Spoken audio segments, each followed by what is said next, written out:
What is your niche? What you love doing? I absolutely love anxiety.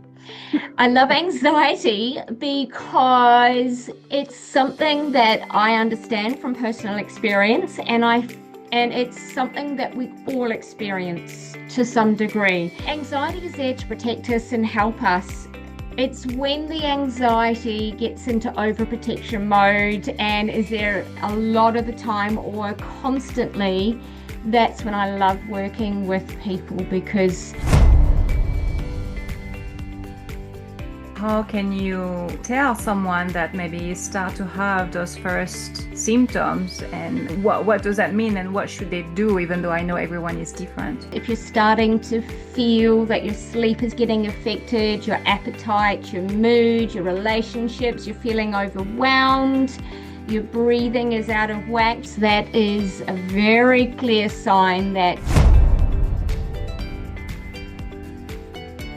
Because you were scared of public speaking. So what did that bring yes, to your life? because I had this fear of public speaking for so long, for as long as I can remember. And then I won one of the contests, and I still had the fear though, but I was getting the skill set to look confident and to speak in a really engaging way, but I still felt that fear.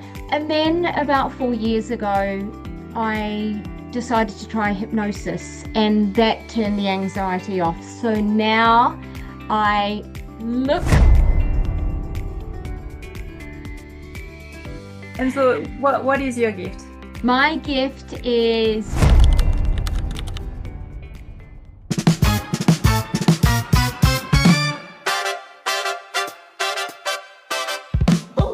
Hi everyone, and welcome at What is Your Gift? Today I have Suzy Elks with us, and I'm so happy to have her. I met her a couple of times, and last time it was not long ago, it was only a few weeks, maybe a month. Time is flying. She came to the conference, the hypnotherapy conference in Auckland, and it was amazing to see Suzy on the stage and speaking and giving us the motivation to be a better therapist, and your energy, your enthusiasm is incredible. So welcome, Suzy. Thank you so much. Thank you for inviting me. I'm so excited to be here, Lily. Thank you.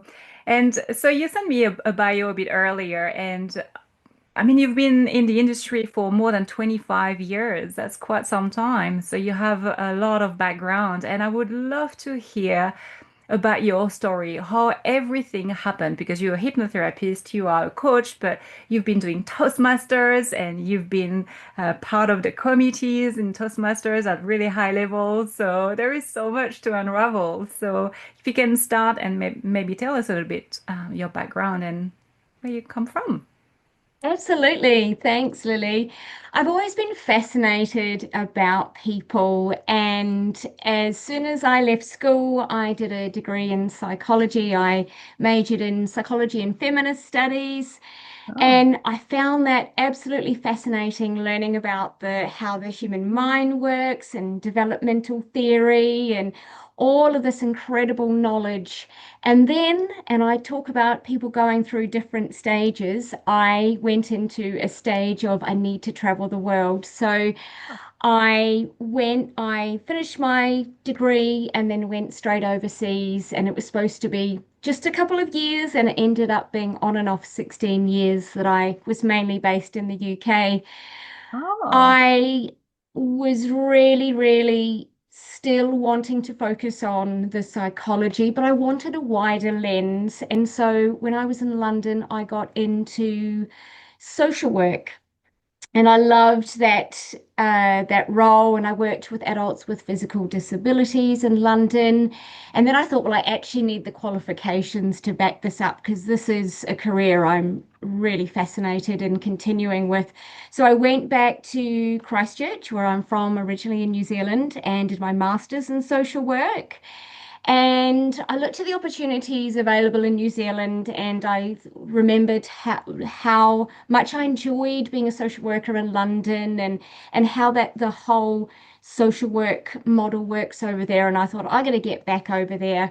The opportunities, the way that social workers are kind of more respected and there's more opportunities for professional development. So I went back and I continued in social work as a career over there.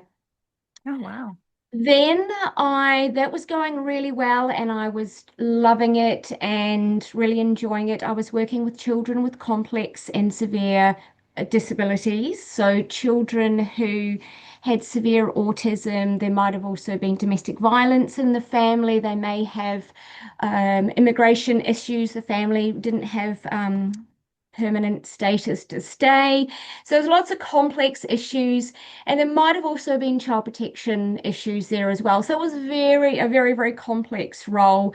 And it was going really well until I decided I wanted to become a mum and throw that into the mix. And then that just made it that so much harder to be the social worker that I wanted to be and the mum that I wanted to be. So I ended up not being able to fulfill those roles. And I got into a bit of a burnout and decided I need to get back to New Zealand and be around my family. And I decided not to continue with social work from there. So I'd done about 13 years as a social worker. And I wasn't sure what was going to be next for me. I had this amazing skill set. I'd been a lifeline telephone counselor for 6 years, so I'd worked with people who were in crisis, who were having all sorts of issues and needed somebody to support them. I'd done a lot of coaching, rehab coaching for people with traumatic brain injury. So I had a whole heap of different things that I was really passionate about. And I was thinking, what do I do? Like, how do I focus on being the parent that I want to be and continuing with my career, utilizing the skills that I had? And that was an awful, awful time. And it lasted 7 years where I was not in a job that I wanted to do, but I didn't know what I wanted to do. And I guess this ties in nicely to your podcast, what is your gift? Because I didn't know what my gift was. I knew that it wasn't social work because as a social worker, you have no limit on the number of clients that are assigned to you.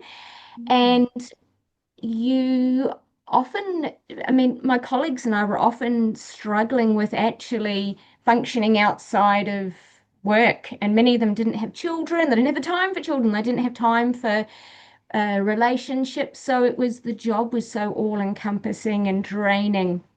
So I knew that's something that I didn't want to continue, but I had the skill set. And so I'd always been interested in neuro-linguistic programming, the mind, and I'm quite an impatient person as well. And I just thought, why is it that some people have anxiety and have phobias and fears and all of these things going on, and the change work takes so long? It can take months and years, and people are stuck. And I even had that as my own personal experience. So I've always had a really severe fear of public speaking. And this is a really common fear. 75 to 80% of people fear public speaking. So a lot of people really understand what that's like. It is the number one fear. And I had tried everything. And I just thought, why is it taking so long? Why can it not be something that is worked with and changed rapidly? And as I was doing in the 7 years, I was doing some research. I was finding out what other modalities are out there. And I discovered hypnosis and using the subconscious to do the change work, not just the conscious.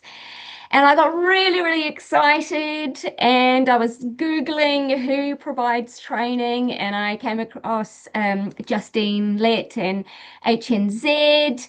And so I contacted her and I felt immediately this is the path that I need to follow.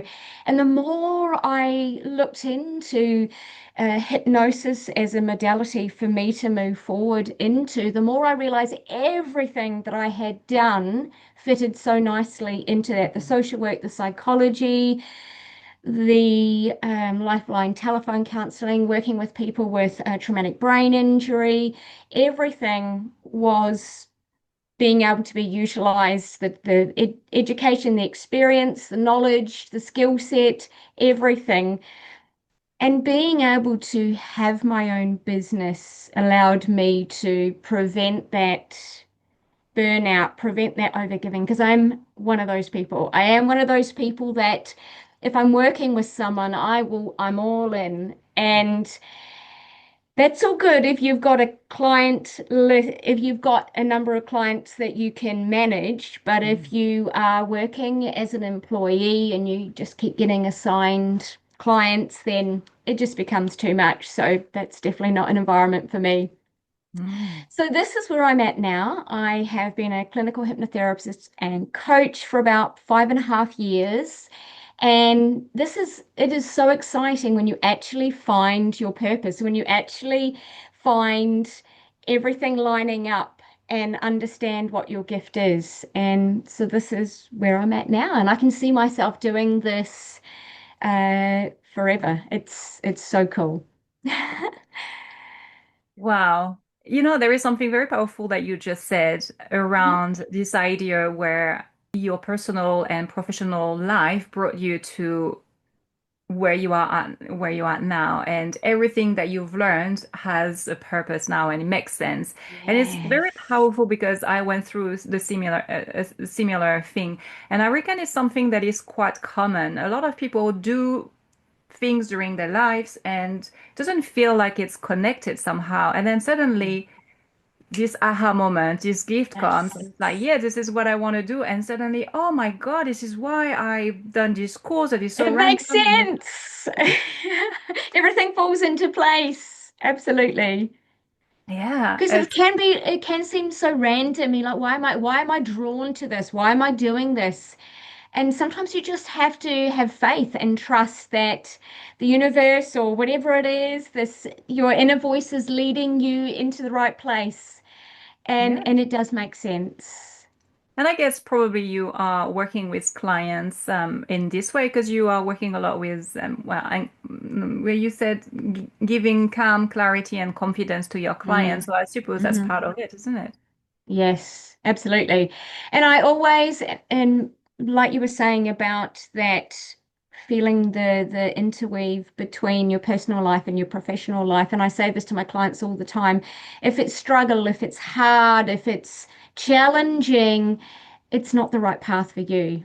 Mm. And when you are aligned, there's going to be a sense of ease and a confidence, and things are going to flow. And the last few years, for whatever reason, it took that 7 years to get to where I needed to be.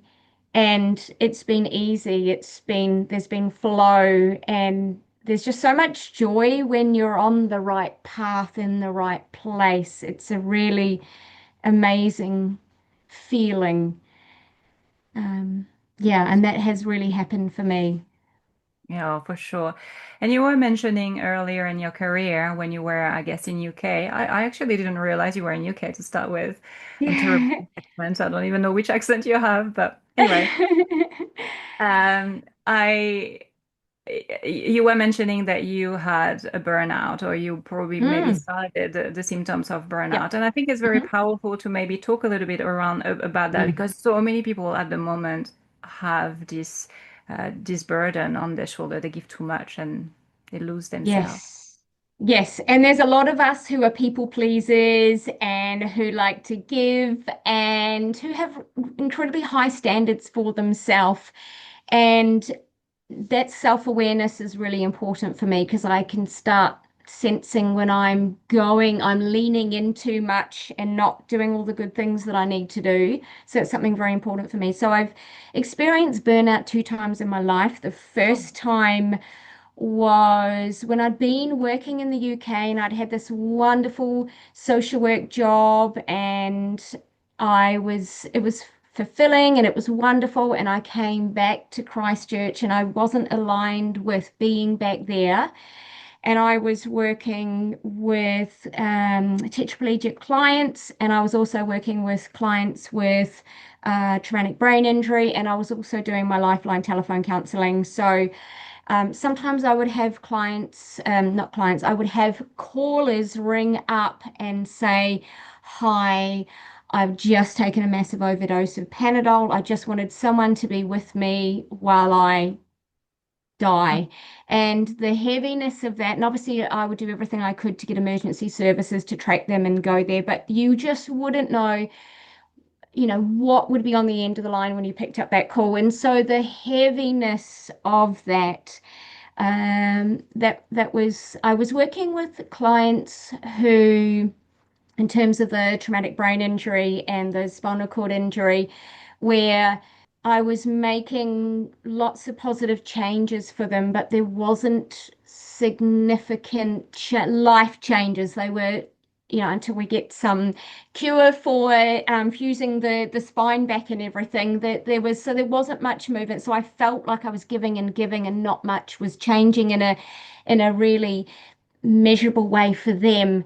And I was giving and giving, and yeah, that was a really tough time. And it wasn't until I went back to the UK, and strangely enough threw myself back into social work in the UK, that I came out of that.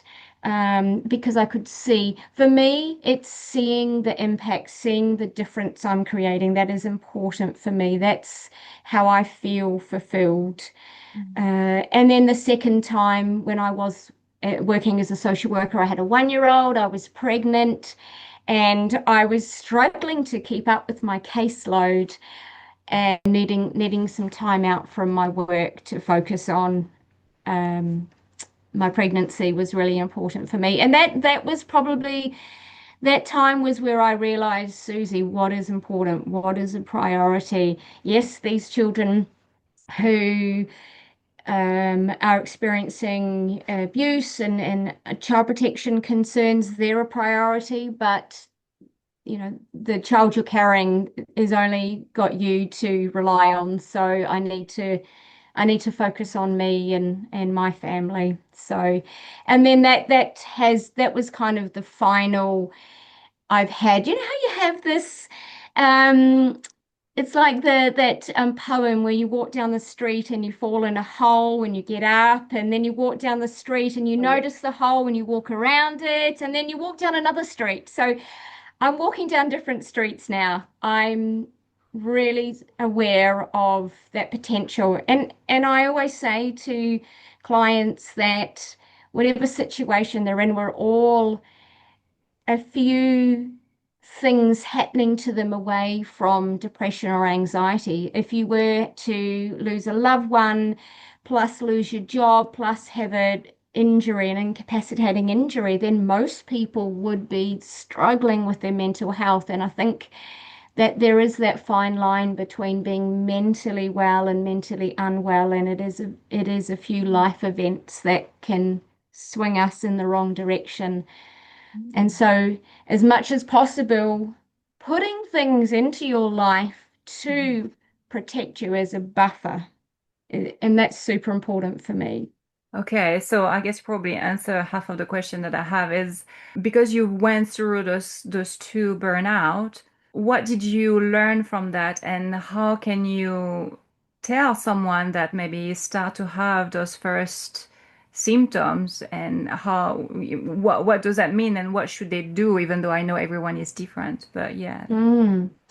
I think it's that self-awareness is super, super important. And if you're starting to feel that your sleep is getting affected, your appetite, your mood, your relationships, you're feeling overwhelmed, your breathing is out of whack, you're not able to do the things that are important to you. And that could be going for a walk, spending time with a pet or your favorite person, doing things that bring you joy. If there's no joy in your life and you're feeling, just starting to feel yourself going into this deep dark hole, or feeling like every day you wake up, and a lot of clients talk to me about this, every morning they wake up and they feel dread and they feel overwhelmed and they start to get those anxiety symptoms, that is a very clear sign that you're teetering on the edge.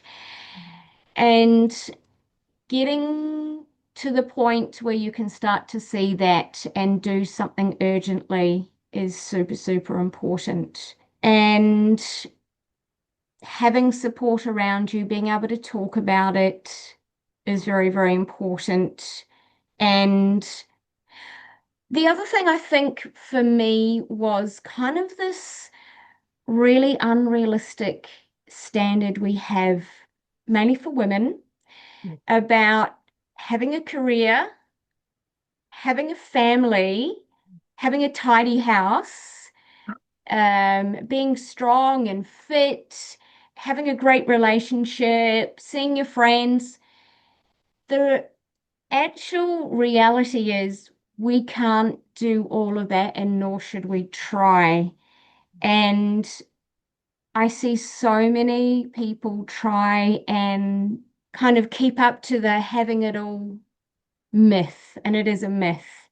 And I think what led to my second burnout was being trying to be the worker that I wanted to be and meeting all those families' needs and doing those assessments and everything that was required by me and being the type of mother, the present mother that I wanted to be for my kids. And those two weren't possible, particularly that when the my boys were really little, like a baby and toddler, like they need a lot of your time. And so it's working out what your capacity is. And there's a lot of self-awareness. Some people have got more capacity than others, but just knowing that the things that you see on social media about the meal prepping and the going doing this and doing that, it's not all real, and we shouldn't try and aspire to unrealistic standards that other people are setting for us. What's important to you? What do you value? And I believe that there are seasons and stages of your life where some things are going to be more of a focus for you, and then other things may have to take a back seat.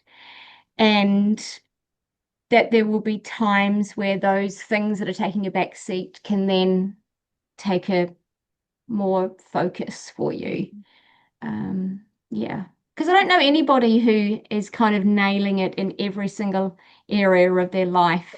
So, There is a belief that we can or we should try to, and I think that leads, particularly for women, particularly the ones that I've worked with, that burnout, that perfectionism, the crippling anxiety and imposter syndrome, where they're failing because they're not 100% perfect in all of these areas.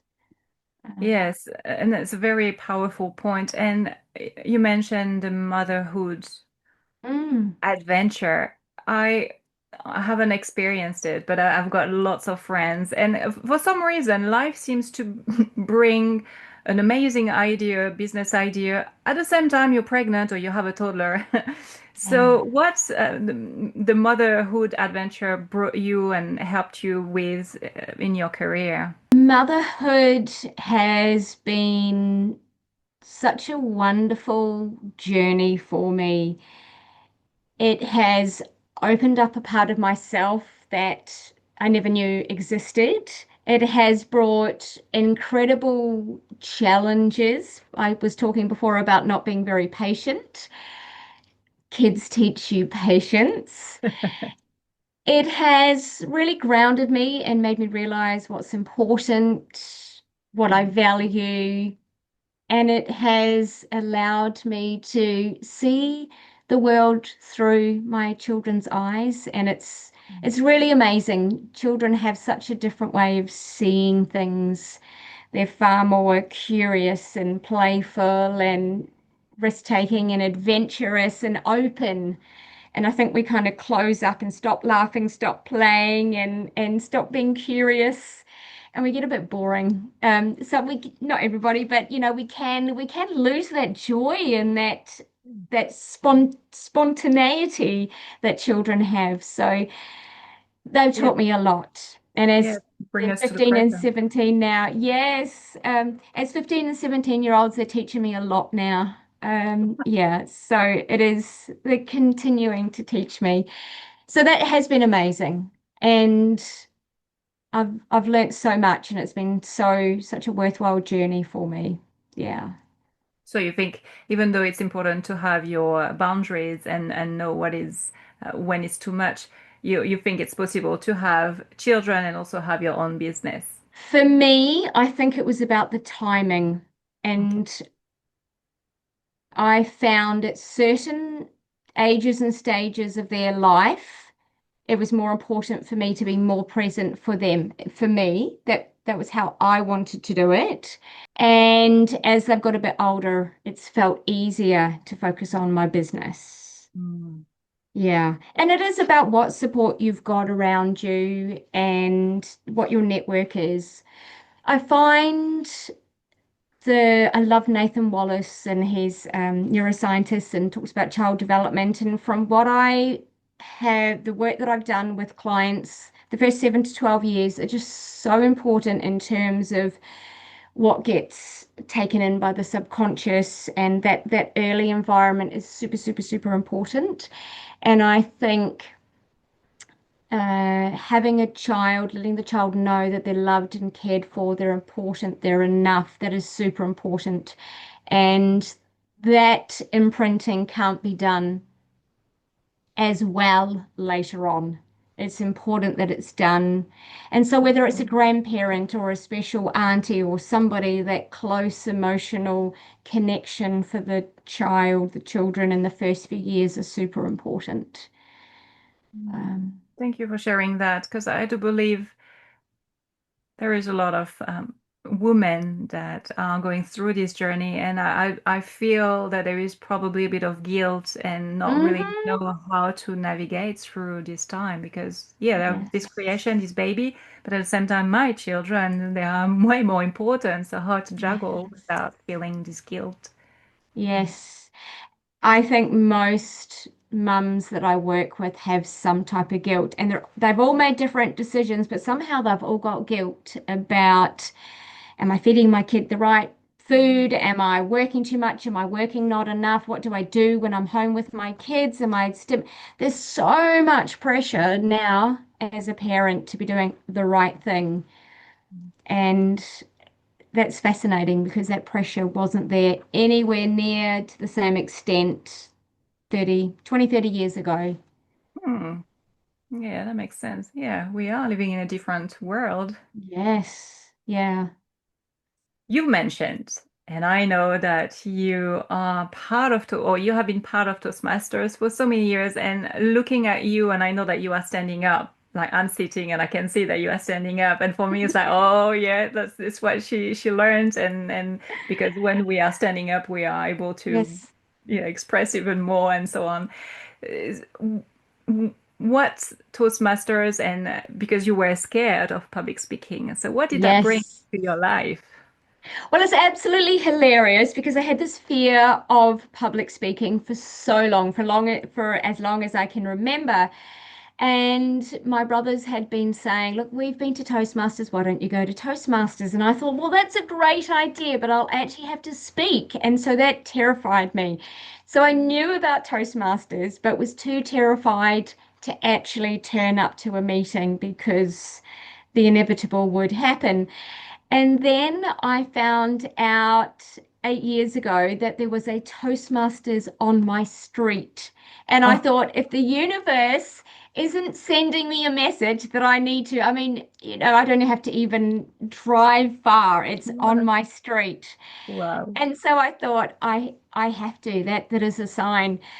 So I went along, and very quickly I got into becoming, I was voted as the president, which was crazy in the first few months of being there. And then I won one of the contests. And I still had the fear though, but I was getting the skill set to look confident and to speak in a really engaging way, but I still felt that fear. Most people, when they go to Toastmasters, the desensitization of talking in front of a really supportive, really nurturing group of people, because that's what Toastmasters generally are, um, they overcome that fear. But my fear was quite severe. So it dialed down a bit. And then about 4 years ago, I decided to try hypnosis, and that turned the anxiety off. So now I look confident and I feel it as well, which is amazing. So I love how I've used the Toastmasters and the hypnosis, combined them. The Toastmasters has literally changed my life. It's enabled me to step up into speaking roles that I would never have the opportunity to do before. I've met so many amazing people, and it's really helped with in terms of my career and speaking at conferences and helping other people to find their voice. And that's why I absolutely love working with people to help them find their voice, whether they're people who were anxious or are anxious about public speaking, or people who are confident but would just like to go that next level, have this pretty fantastic conference or meeting or something coming up, and they want to nail it. They want to be really, really good. So that's why I love working with people around those on that journey, because it's something I've experienced myself. And when you go from avoiding speaking, at the number of times that I've been asked to speak at weddings, at events, at funerals, job interviews, I've either declined or made up some excuse. It was crazy, just to get out of it, because it was like it wasn't worth it for me because the panic and everything. So now being able to do all of that, it's so freeing. It's wonderful, and I actually enjoy when I do get up and speak. I've turned the nerves into excitement, and yeah.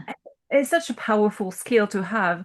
I mean, Mhm. I'm learning at the beginning of this journey, but I realize how powerful Mhm.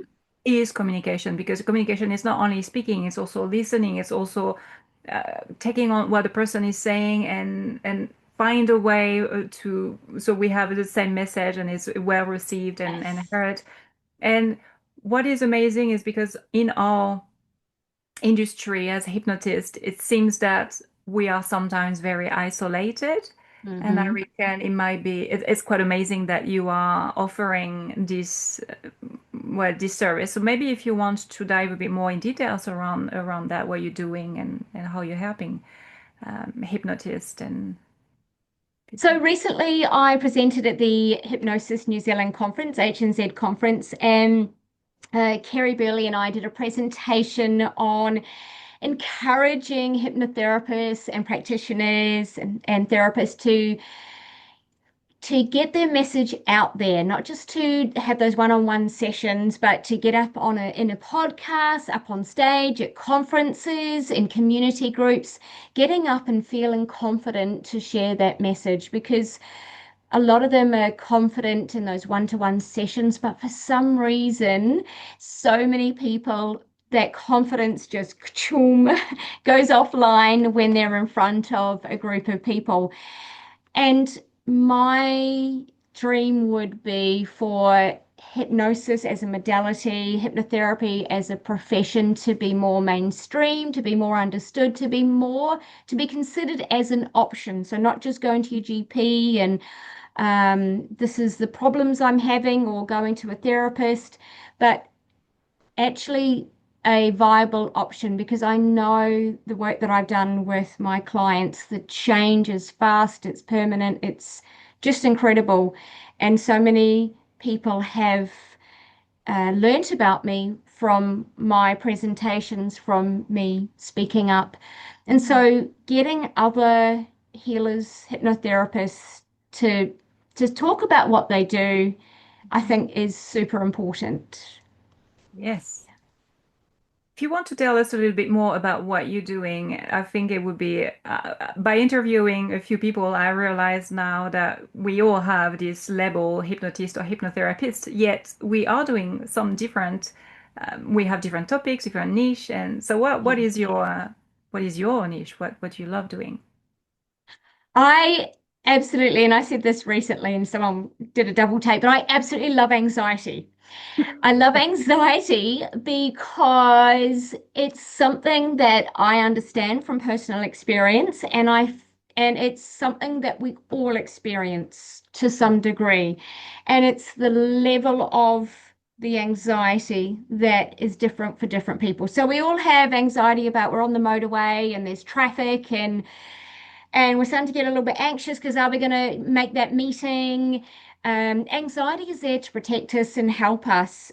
It's when the anxiety gets into overprotection mode and is there a lot of the time or constantly, that's when I love working with people because the anxiety and that high alert, that fight, flight, fawn, freeze, central nervous system is in overdrive, and the person doesn't feel safe in their body, they don't feel safe in their world. And the number of times I've had people come to me after 5 or 6 years of regular counselling sessions where they still have anxiety, it is heartbreaking to know that people are looking for a really quick way to work through anxiety to get to the other side where their life is minimally or not at all affected by anxiety. And they want that to happen quickly. They don't want it to take years. And I think we've been led to believe that change takes a long time. It can take months or years, or maybe you're just somebody, Lily, that has anxiety. Maybe that's your lot in life and you're just an anxious person.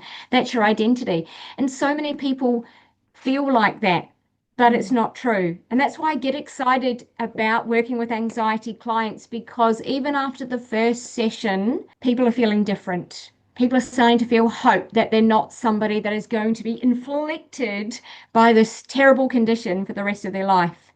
It's something that can be moved through and understood. And I do a lot of work on um, education around it and what anxiety's purposes is and how it affects impacts the physical body, how it affects the brain, and understanding that, talking about it, what are the underlying beliefs, going through that whole process is incredibly healing and allows people to see it differently.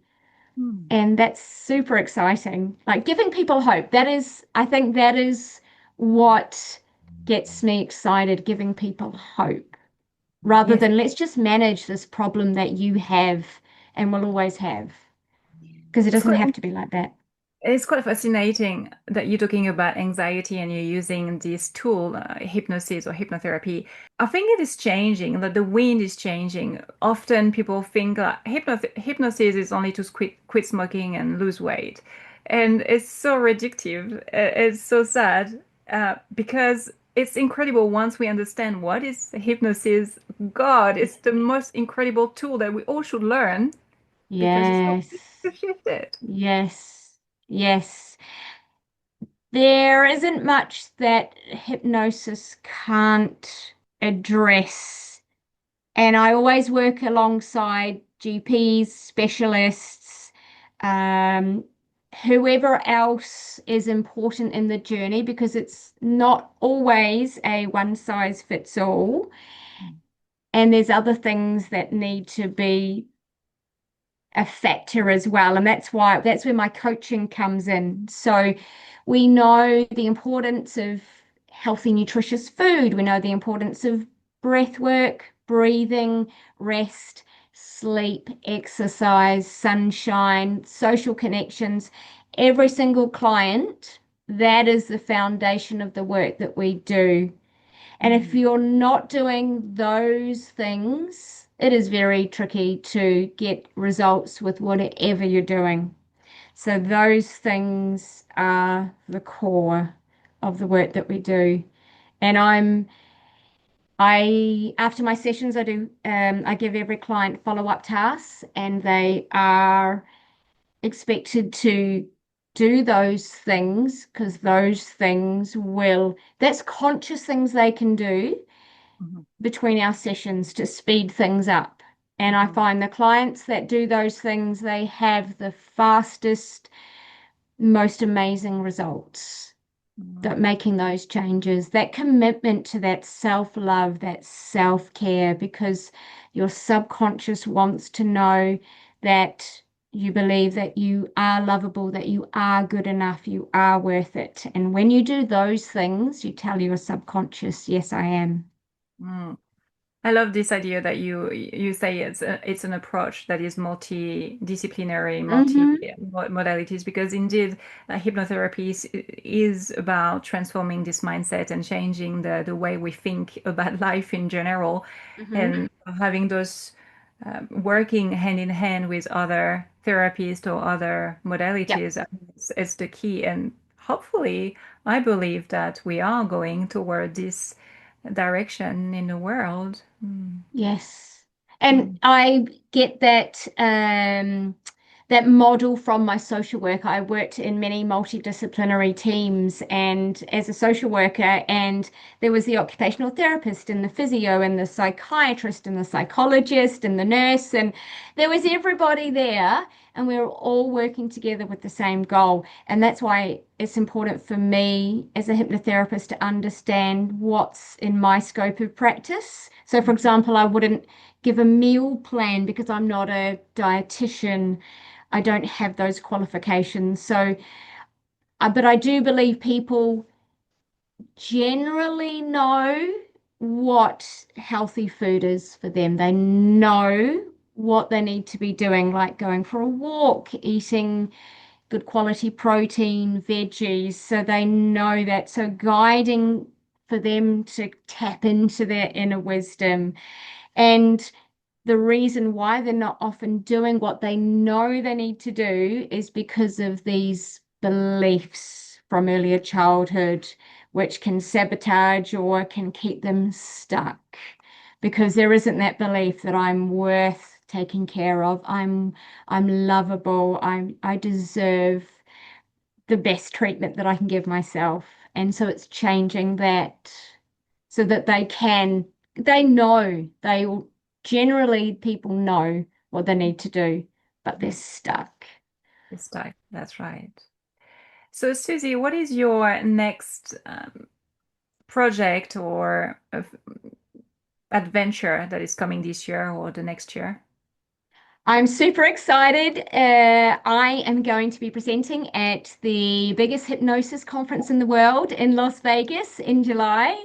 Mm. It is such a amazing opportunity for me. So someone who would do anything to avoid speaking. I'm going to be speaking in front of some of the most well-respected, incredible hypnotherapists, therapist practitioners in the world, and I'm going to talk to them about getting on the stage because a lot of them will already be getting on the stage and be amazing. I'm going to talk to them about being more engaging, more impactful, getting their message to really last beyond their talk. And I'm really Oh. excited to do that. So, and we were talking before about, pulling everything together that you've done. This is an incredible mix of my Toastmasters. And so I'm going to be trying out my speech at my club. It's a mix of my Toastmasters and my own personal journey, having going from somebody who didn't want to speak to somebody who's now on this big stage. And also, I need to be walking my talk and overcoming barriers and blocks and challenges and limiting beliefs. And I'm doing that and I'm showing up. And that's not to say that I'm not like, wow, that what have I signed up for? But I think that every time you do something that scares you, that goes against, that challenges those old beliefs, it says to your subconscious, I can do this, I can tolerate, I've got you. And it's really exciting. So that's my next wonderful, exciting, got the flights sorted, got the accommodation booked, Las Vegas, here I come. Woohoo!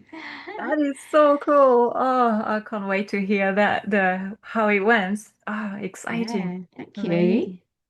Thank And you. what that makes me think this next question of Mhm. the business, like when you started your business, what did you find challenging and what did you find rewarding? So I had been self-employed before, Mhm. but for a long time I had been an employee and I'd been working in social services in the UK. And so you just did the work. But now, when you've got your own business, you're doing the invoicing, you're doing the social media, you're having to Yeah. try and get clients in, you're doing discovery calls. If you don't do anything, no one comes, no one's knocking at your door. There's so much to get your head around. And it's been a massive learning curve for me. It's been absolutely incredible and really, really challenging. And I think it's super, super important that we keep learning, that we keep challenging ourselves.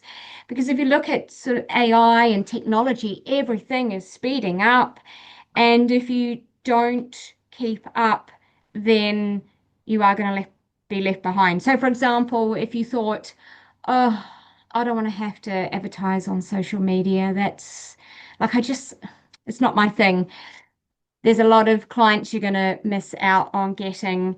It is super important to keep learning, to keep pushing yourself forward and knowing that this is a journey, and the more that you can embrace all of those things that are important for your business, the more that you can kind of grow your business and Mhm. in a way that, and I guess that's where I am at the moment. I want to redo my website, for example, because I've grown so much as a business owner. I'm not the person and hypnotherapist I was 5 years ago.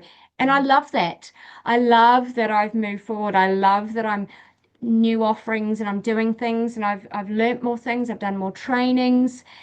I'm able to provide clients more, and that constant striving for growth and personal and professional development, which is Toastmasters, Mhm. is one of those main things that I've been doing.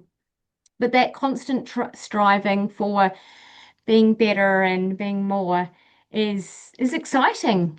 Yes. That rather than kind of just going, right, here I am. I don't need to know anymore. This is who I am. I love that constant evolving. It's very Mhm. cool. And what was the most rewarding aspect of being having a business versus being an employee? For me, with the burnout and having unlimited clients, with being an employee, being able to set my own how many clients I see a day, being able to be in control of my time, being able to make things work for me. That has been super, super important. So now I will go to the gym when it suits me. I can be around for my kids when they need me. I have a really good flow in my life. I don't have to be, I'm not a morning person, so I don't have to be up at 6 o'clock and off to work and Yeah. stuck in traffic. I see a lot of my clients about 80% on Zoom. I have a life that works for me, and that's incredibly joyful and fulfilling and freeing. It is amazing. Not to And what? say that it's not frustrating when you don't get sick pay and holiday pay and Yes. annual leave, but Yeah. Yeah. It is a tough one. It is a balance to find what, yeah, yeah, what is good for us. And what, yes. even though we talked about it, the challenges, what I would love to pinpoint is if there is one part in your adventure as a business entrepreneur that surprised you, like, oh my God, I wasn't expecting that. Do you have something in mind? I think how rewarding that it Ah, can be, yeah. because I think energetically you attract the clients that are meant for you. Mm, for sure. And I have such wonderful clients that I work with, and I love going on the journey with them. And there wasn't that sense.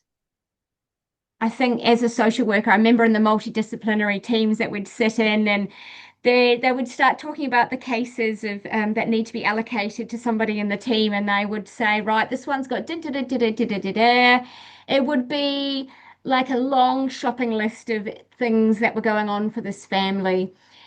And the longer the list, the more likely everyone would say that's for the social worker. So we would get the most complex cases. And it was, yeah, really exhausting. So now working with complexity, but being able to structure my day so I can absorb and release. And I Mm. think, for example, if I was, we would sometimes have caseloads of 70, 80 more, and now my caseload is much less caseload, social work talk, but now the number of people I see is much less, and I have that control, and that's fulfilling to be able to do work that is meaningful. I'm connecting in, I'm giving 100%, and I'm making a difference because I'm not burnt out. I'm present and I'm with the client. I'm not thinking, oh my God, I've got the next client and I've got to do this. And I'm there, I'm present, I'm giving everything. And that's amazing. And I think what you were saying earlier, this idea of we are innovator. I do believe that when we are working within a structure, we need to Yes. follow the structure and we can't really Yes. derail. But when you are an entrepreneur, from the beginning, as you were saying, Yes. 5 years ago, you are not the same person now. So that means you are Yes. improving and changing and creating, innovating a new Yes. service, a new product. Hmm. That's what I love. Yeah. I love that too. I love that too. And I feel like I'm a bit of a rebel. I don't like being told what to do, when to do it, if it doesn't make sense. Rules for the sake of rules, not a fan, but rules because there's common sense and a rationality, logical around reason around it, absolutely.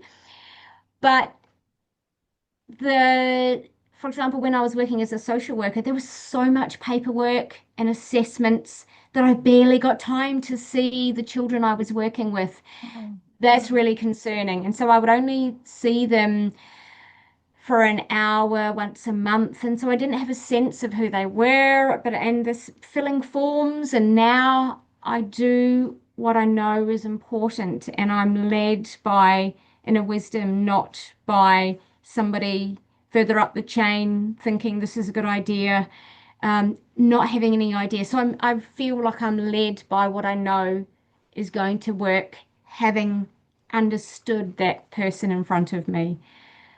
And that's very cool. that's such a powerful point. Agree. Give this freedom, and we have more time with our patients or clients. It's amazing. Yes. Suzy, is there a question that I didn't ask and you think I should have asked you? Hmm. Maybe if I could go back and give my past self some advice, Mm. I would definitely, I would have loved to have got into doing this much sooner. And I think a lot of us are held back by expectations, others, others' opinions, or what we feel we should be doing or shouldn't be doing. And I think that I would tell my younger self or anyone who's not sure about the journey that they're on and what direction they need to go, I would say listen in to your inner wisdom. And the more that you can listen in, whether that's sitting, having a coffee in the sunshine, meditating, going for a walk, spending time with a cat or a dog or a loved one, having that time to connect in with yourself. You have all the answers and do what feels aligned, what feels right for you. And it is hard to let go of others' expectations, but it's so important so that you can live a life where you feel you're in alignment, you're feeling joy and purposeful. Mm. And that would be definitely my advice. And I probably should have taken that earlier. Yeah. But now Perfect here I timing. am. That's great. Yeah, exactly, exactly. And so, what is your gift? My gift is being able to work with people. My gift is that I feel super passionate about working with people to step into a life that feels more joyful, confident, authentic. That is my gift. I'm able to find out where someone is and walk alongside them to make those changes. And I never know what that looks like for them. But once we've cleared aside all of that stuff, I'm good at that.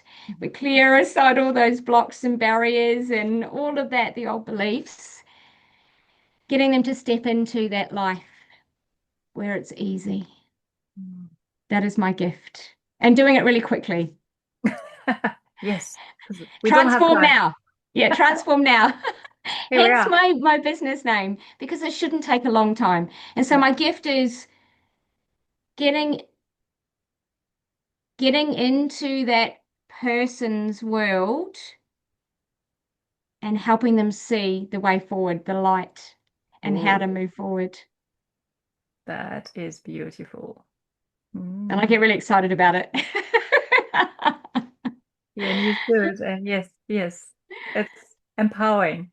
Yes, And if people want, so it will be in the show notes underneath anyway, the video. But if people want to connect with you, what is the mhm. best way? And yeah, is there a social platform that you prefer? And maybe even the Las Vegas conference. I know that can we can watch online. So yeah, what do you have? Yes. I'm on LinkedIn and I'm on Facebook. I've got my business page.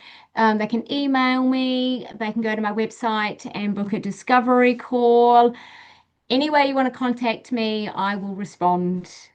Mhm. Beautiful. I'll find a way. I'm pretty sure we can put a link as well for the Las Vegas conference because I know we can watch it via Zoom. Pretty sure. Oh, wow. Okay, cool. Yep. Pretty sure. Brilliant. Maybe not this. We'll see. Let's see what I can do. Fantastic. Thank you so much, Suzy. It was such a uplifting and beautiful talk with you. I loved it and I learned so much about you. And thank you for your time.